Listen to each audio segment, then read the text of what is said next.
연매출 20년도에 20억을 찍었고 세금 문제상 여러 스토어로 나누어 진행 중입니다. 20년도 중 하나의 스토어 매출만 보여드리자면 이 스토어의 경우 20년 전체 매출이 17억 정도가 되고 그 외에 현금 결제는 매출에서 제외하고 매출로 찍히는 금액은 정확히 19억 9,300만 원 정도가 되었네요. 저도 처음에 위탁 판매로 이 사업을 시작을 했는데요. 아무래도 위탁 판매 시장의 특성상 경쟁도도 치열하고 본사가 갑질하는 경우도 있고 그렇잖아요. 그래서 많은 위탁 판매자분들이 지쳐서 그만두시는 분들도 많으시잖아요. 아무래도 위탁 판매는 많이 치이니까. 그래도 저는 1년 정도 위탁 판매를 했는데 그때도 월 5천만 원 정도씩은 벌었던 것 같아요. 왜냐하면 순수익이 1,000만 원, 2천만 원 정도 되었으니까. 근데 그러다가 경쟁업체들한테 많이 치이기도 하고 풍판권을 계약했는데도 본사가 온라인 판매를 하기도 하고 그래서 고민이 참 많았거든요. 그러던 중에 우연한 계기로 내 제품을 만드는 루트를 알게 되었어요.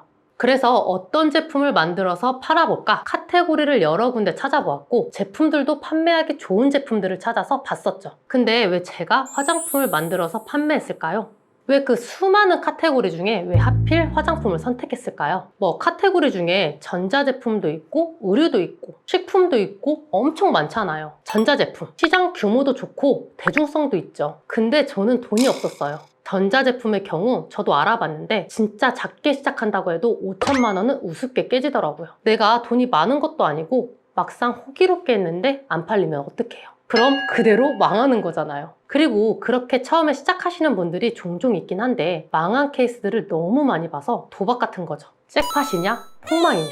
근데 저는 그런 도박을 할 수는 없겠더라고요. 저는 가정에 있는 사람이니까요. 그럼 의류는 어떨까요? 의류는 시장 규모도 너무 좋고 대중성도 있고 자본력도 크게 들어가지 않잖아요. 근데 의류 시장의 경우 이 한 가지가 필수예요. 피팅을 어떻게 해서 찍는지가 관건인 거죠. 우리 온라인에서 옷 많이 사잖아요. 근데 옷 살 때 원단이나 질을 보고 사는 게 아니라 그 모델도 보고 핏도 보고 사진 감각도 본단 말이죠. 엄청 이쁘게 입혀놓고 사진을 개똥같이 찍으면 아무도 안 사잖아요. 뭔가 감성적인 사진을 찍을 줄 알아야 하는데 저는 사진을 못 찍어요. 그렇다고 사진작가를 채용할 수도 없고 그래서 옷도 패스했습니다.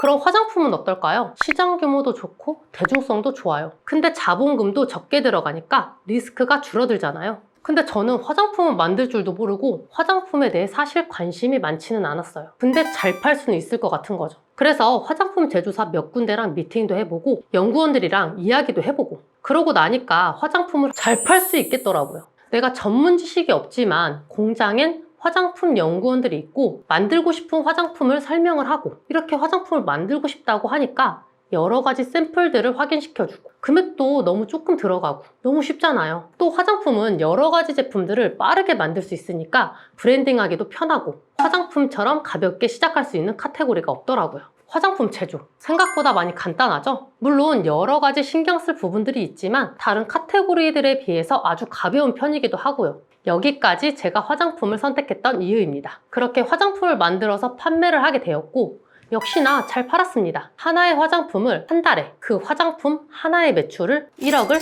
찍기도 했으니까요. 그렇게 화장품을 판매하던 도중 화장품 제조부터 판매 방법까지 알려주는 교육을 하면 얼마나 좋은 화장품들이 많이 나올까 생각이 들었고 추후 이 브랜드들을 모아서 오프라인 유통 확보 및 전국 체인 코스메티컬 샵을 열면 좋겠다라는 꿈이 생겼죠. 그래서 저는 현재 여러 제조 회사들과 협업을 하며 제조 공장을 설립을 했고 여러분들이 생각하는 채소 수량과 공장이 생각하는 채소 수량이 다르기 때문에 좀 더 쉽게 진행할 수 있는 초소량 제조 시스템을 구축하고 있습니다.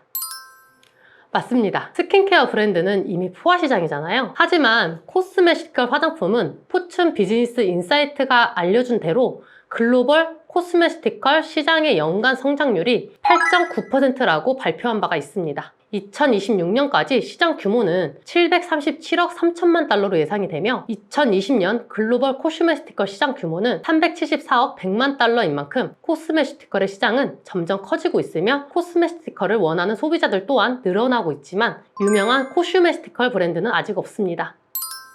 대기업 화장품과 싸운다는 것은 생각도 못했지만 저는 대기업뿐만이 아니라 내가 만들고자 하는 화장품이 있는데 비슷한 화장품이 있다면 전혀 다른 성분이나 다른 타겟을 정했는데 내가 만들고자 하는 화장품이 있는데 대기업이 있다면 오히려 마케팅은 대기업이 하고 콩고물을 얻어먹을 수도 있을 것 같기도 합니다. 예를 들어 바르는 콜라겐도 처음엔 마케팅을 다 해놓으니까 엄청 많이 비슷하게 만들어서 판매를 했잖아요. 상표 등록도 없고 키워드도 바르는 콜라겐이다 보니까 나중에는 뭐가 진짜인지도 모르겠고 결국 상위에 있는 화장품을 사게 되는.